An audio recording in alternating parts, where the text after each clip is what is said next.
I'm Shahar Azani, and in the news, a recent poll among college students with a strong sense of Jewish identity indicating Jews feel unsafe on college campuses today. The academic year has begun, and sadly, as we've seen all too often in the past, we look onto US college campuses with uncertainty, wary of signs of intimidation and anti-Semitism against Jewish and pro-Israel students. The poll mentioned above was conducted by the Louis D. Brandeis Center, an independent non-profit organization established to advance the civil and human rights of the Jewish people and promote justice for all. The LDB Center conducts research, education, and advocacy to combat the research of anti-Semitism on college and university campuses. According to the poll, 65% of openly Jewish college students have felt unsafe on campus, with 50% of them have actively hid their Jewish identity. As a result, these students are learning, according to the poll, that in order to avoid anti-Semitism, they must view their religion as something to hide, not celebrate. In fact, the survey indicates that the longer those students stay on campus, the less safe they feel. With me to discuss these troubling findings and more is Kenneth Marcus, founder and chairman of the Louis D. Brandeis Center for Human Rights Under Law. A few words of introduction about our esteemed guest. Kenneth Marcus is founder and chairman of the Louis D. Brandeis Center for Human Rights Under Law. He is a former assistant U.S. Secretary of Education for Civil Rights and the author of the Definition of Anti-Semitism and Jewish Identity and Civil Rights in America. He also serves as visiting research professor of political science at Yeshiva University, a member of the editorial board of the Journal of Contemporary Anti-Semitism, and chairs the executive committee of the Federalist Society for Law and Public Policy Civil Rights Practice Group. During his public service career, Marcus has also served as staff director at the United States Commission on Civil Rights and was delegated the authority of Assistant U.S. Secretary of Housing and Urban Development for fair housing and equal opportunity. He has widely published in academic journals as well as in the more popular venues such as Newsweek, The Wall Street Journal, USA Today, and so much more. Ken, it's such a pleasure to have you with us today on JBS. Thank you for joining us. Very good to be here. Thank you. So first of all, I wanted to ask you a few words about the poll itself. We've seen polls come and go on anti-Semitism. First of all, what makes this one unique and what are its main findings? So I'll tell you what made it unique when we first had the idea about it, and then what made it unique in practice. I mean, initially the thought was there have been polls of Jewish college students, but not really specifically looking at Jewish students who are active and involved. You have lots of Jewish college students who happen to be Jewish, but they're not involved in anything Jewish, and they're not aware of what's happening on campus. They may think that there are no incidents involving discrimination against Jewish students who wear kippahs because they themselves don't wear a kippah and don't know anybody who wears a kippah. They might think that it's okay to be actively Jewish and you don't face discrimination because they're not actively Jewish themselves and they don't know what it's like. So we wanted to go to those students who are not just coincidentally Jewish or Jewish by happenstance, but who are sufficiently proud of their Jewish identity that they're really involved. So we went to members of Jewish fraternities and sororities, specifically AE Pi and AE Phi, because we know that these students are making a statement just by being part of the fraternity, but also because these are students who also are involved in Hillel and Chabad and pro-Jewish organizations and so on and so forth. And we wanted to know what it was like for them. And because of that, we were especially appalled, not only that they said that they had felt unsafe on campus during the last semester, but also, and it was 2/3 of them saying that, but also that half of them said that they had felt they needed to hide their Jewish identity. And this was especially concerning because these were the students who are most out front about their Jewish identity, the sort of students who are happy to tell anybody who asks, where do you live on campus, their Jewish identity becomes an issue because they have to say, I live in a Jewish fraternity or sorority. So when these students said that they felt so much hostility as Jews that they had to hide their identity, that was especially concerning and alarming. And it was especially concerning given some of the context that we hadn't necessarily known would happen. So first, this was during COVID, which means that many of the campuses were closed. So lots of bias incidents weren't happening because people weren't face to face. And yet the amount of prejudice against Jews was just astonishing. And moreover, this was the academic year when universities were paying closer attention to bias incidents than perhaps ever before because of George Floyd and the Black Lives Matter movement. There were huge new programs dealing with diversity, equity, and inclusion. This should have been a year when this sort of thing was really addressed. And if anything, things were getting worse. So the context was unique, and the results were much worse than they should have been, and than we might have anticipated. Ken, you're mentioning the students, but this is the first time that such a poll is actually conducted, not just with a general population of students, not just with Jewish students, but specifically, as you say, with Jewish who are actively Jewish on campus and actively pro-Israel, and their identity is out there. You're also mentioning the fact that it was a COVID year without on-campus occurrences, but sadly, we all remember the Zoom bombing of a couple of months ago at Hunter College in New York, where Jewish students claimed that they were hiding Jewish symbols around them in the actual video chat. So we were not spared even in the course of that terrible year.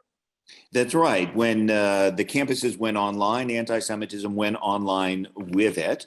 And as students in some cases were quarantined or otherwise limited, there was a coarsening, there was a worsening of the discourse. People were just generally meaner to one another in general, and especially towards Jewish students. Moreover, in those campuses where students were permitted onto the campus or into the dorms, there were an enormous number of personal face-to-face interactions that were rather ugly.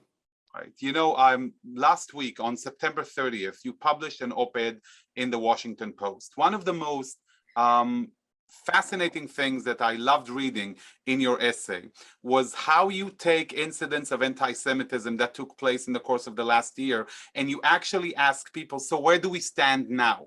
And you push for a solution, because what happens usually, unfortunately, is that we have a headline for a day or two, it's rampant on social media, and then everybody forgets about it and moves on. Specifically, you relate to something that happened at Johns Hopkins University. So please, for the sake of our viewers, please share with us what happened there and what's missing from the overall university's response, in your opinion.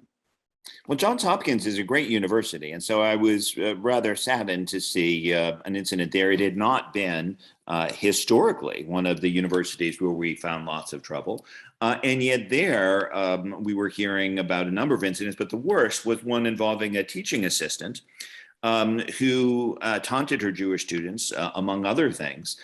She put out tweets on social media saying that if you have to grade a Zionist student's exam, do you still give them all their points even though they support your ethnic cleansing?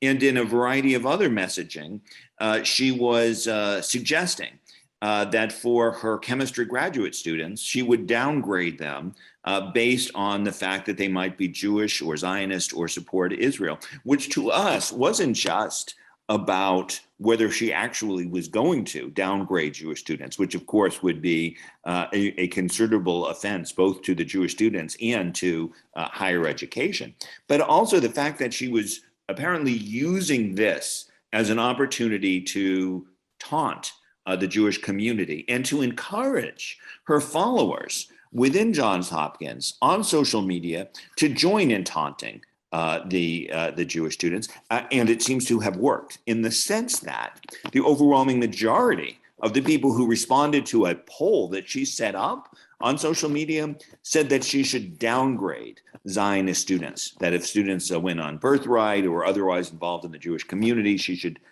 downgrade them. This was something that we thought required not only addressing whether this particular TA was violating the the conduct code at Johns Hopkins, but also how did this great university get to this point? What's happening to the climate on campus where this would be done? And not just that this TA would do it, but that others would join with her, and that 80% would say that Jewish students should be downgraded for being Jewish or supporting Israel. This is what we wanted Johns Hopkins to respond to, and I know that other groups did as well. Stand With Us joined with us in writing to the university. Several other Jewish organizations urged them to take action. This has been a major issue, and that's why I was so concerned to find out, why are you not doing more? Yeah, what did they do in response to what the TA did? What did they do, and what more should they do? Like, because again, you hear about the storm. I specifically remember that incident as well, and it's amazing to hear that the majority of the followers actually agreed with her. It's really saddening to see. What did they actually do to the TA? Well, in response to finally the Washington Post op-ed, they finally issued a statement which strongly opposes anti-Semitism, which is good, although not enough and certainly too late. They say that privacy law prevents them from saying publicly whether they have punished the TA or not. And they aren't entirely wrong about that. There are privacy laws. So if they have taken disciplinary action against the TA, there may be legal reasons why they can't go into that in public.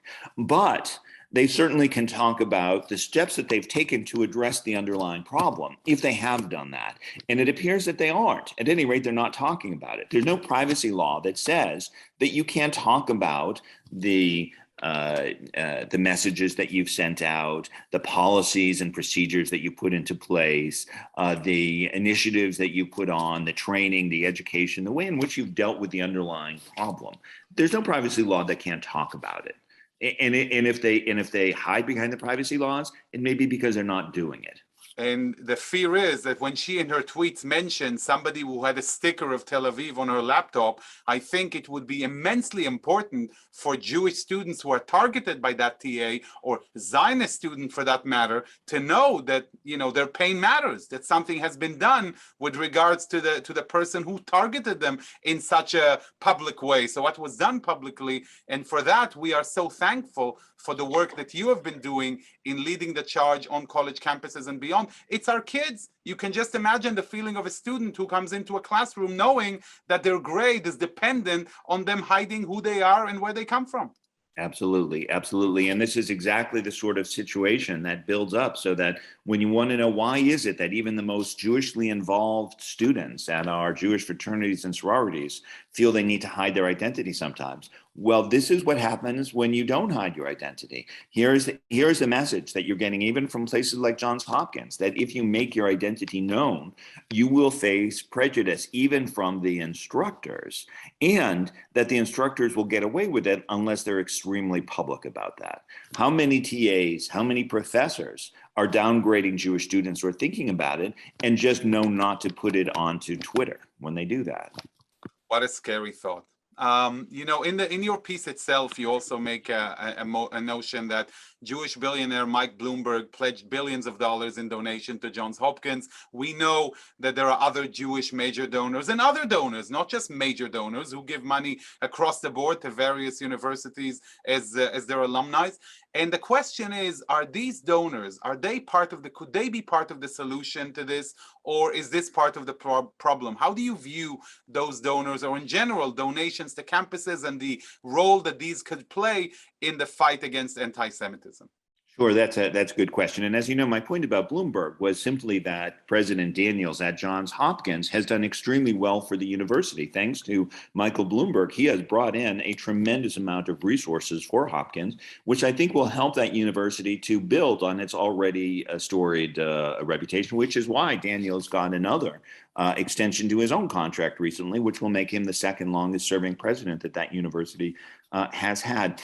I do think that alumni, trustees, and donors have a role to play and should be conscientious about that. It could be good or it could be bad. We have seen donors who are actually sometimes making things a little bit worse when they discourage students from asserting their rights. Some donors feel a strong attachment to the university and discourage Jewish students from doing anything that will cast a negative light on the university. Now, I get wanting to be loyal to your alma mater.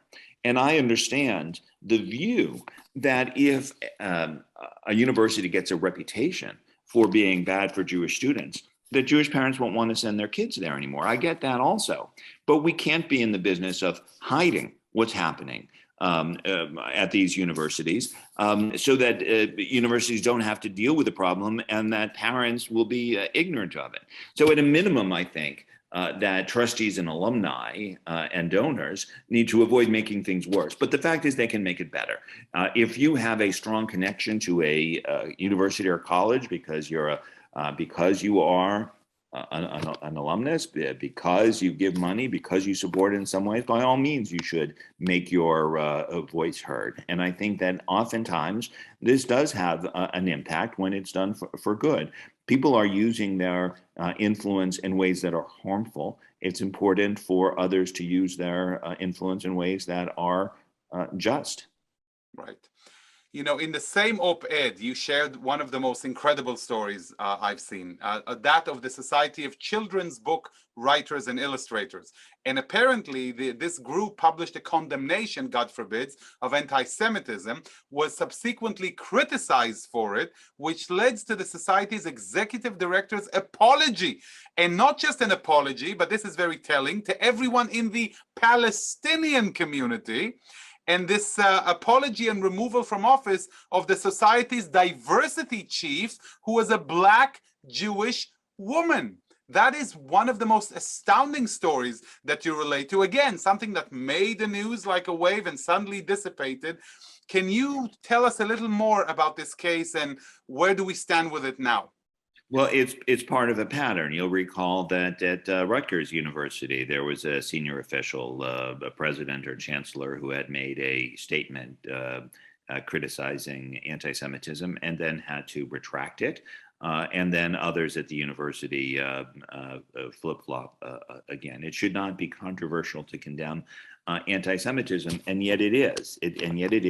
Even now, oftentimes on university campuses, you will hear that Jews are privileged, white, and should not be speaking out against their own problems, but instead should be addressing only discrimination against certain other minorities.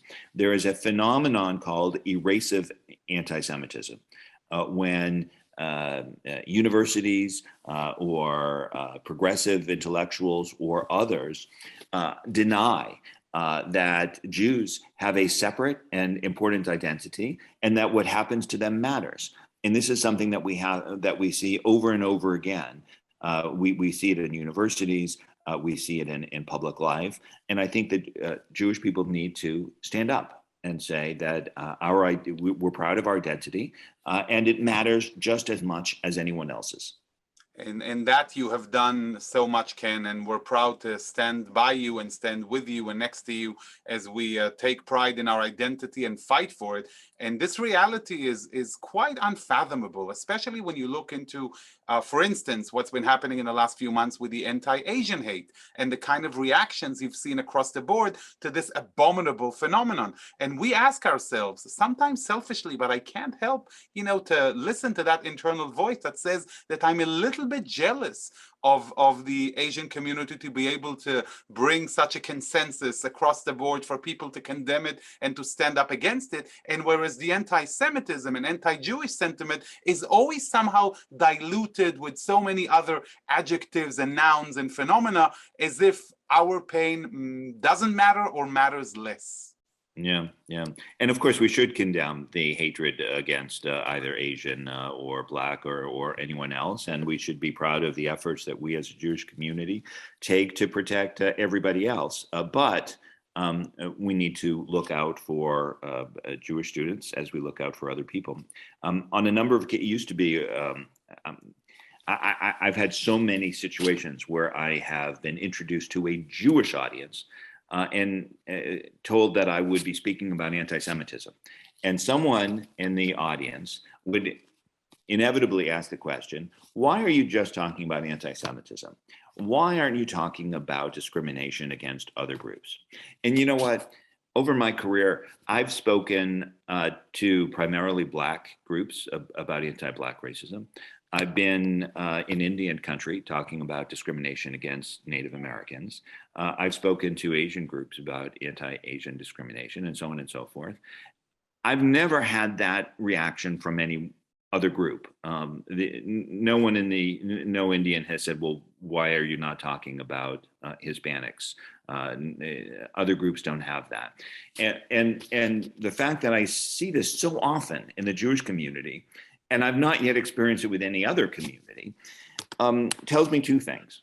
One, I think we should be proud that we have a community that is concerned about universal notions of justice and that wants to take our own pain and experiences and use it to help others. And I think that that is a beautiful thing. That is noble. On the other hand, sometimes we really need to focus on what's happening to our own children, our own families as well, because we can't assume that anyone else will do it if we do not. Very true. Ken, we've spoken of the problem extensively, and I'm sure our viewers are, admirable of your work and listen to you and know that you are, with your vast experience in the field across the board, has so much you can give. So let me ask you for solutions. What could and should be done on this persistent and recurring problem? What do you recommend, and how can the general public, our viewers, and anyone else be part of your struggle? Our struggle. Right now, I would say that our goal is to change the culture in higher education so that discrimination against Jews is treated as seriously as discrimination against any other group. And that administrators respond as forcefully to anti-Semitism as to any other form of racism or bigotry. That is the goal, and it should be attainable. We would like to see it develop through policies and procedures and education and training. The single most important thing that universities can do right now is to adopt a standard, widely adopted definition of anti-Semitism so that when it happens, they don't get into constant debates about what this is. Is it anti-Semitic or not? That happens over and over again. And there is a definition that exists. It's called the IRA definition of anti-Semitism. It is the only internationally agreed upon definition of anti-Semitism. And as a first step, we would like to see major institutions, including colleges and universities, adopting the IRA definition. Right. Well, this is in our audience, and anybody who listens to this and listens to you and follows you on social media understands that this is something that they can partake in sending out such messages and reaching out to their alma maters and reaching out to general media and expressing their views and not being shy about the need to stand up and defend Jewish life and Jewish students on college campuses. Exactly. In your role as part of the last administration, you did something unique. As much as you've been combating anti-Semitism on college campuses all your life, but I want to specifically relate to the executive order, which interpreted Judaism as a race and nationality, not just a religion, and for the purpose of penalizing colleges and universities who may be shirking the responsibility to do more in this regard. So, can you bring us up to date as where does it stand as far as this executive order and the general issue as it relates to Jewish existence on campus, and what the administration can and should do more in this regard? Sure, I'm glad you've asked. So the executive order on combating anti-Semitism does two things.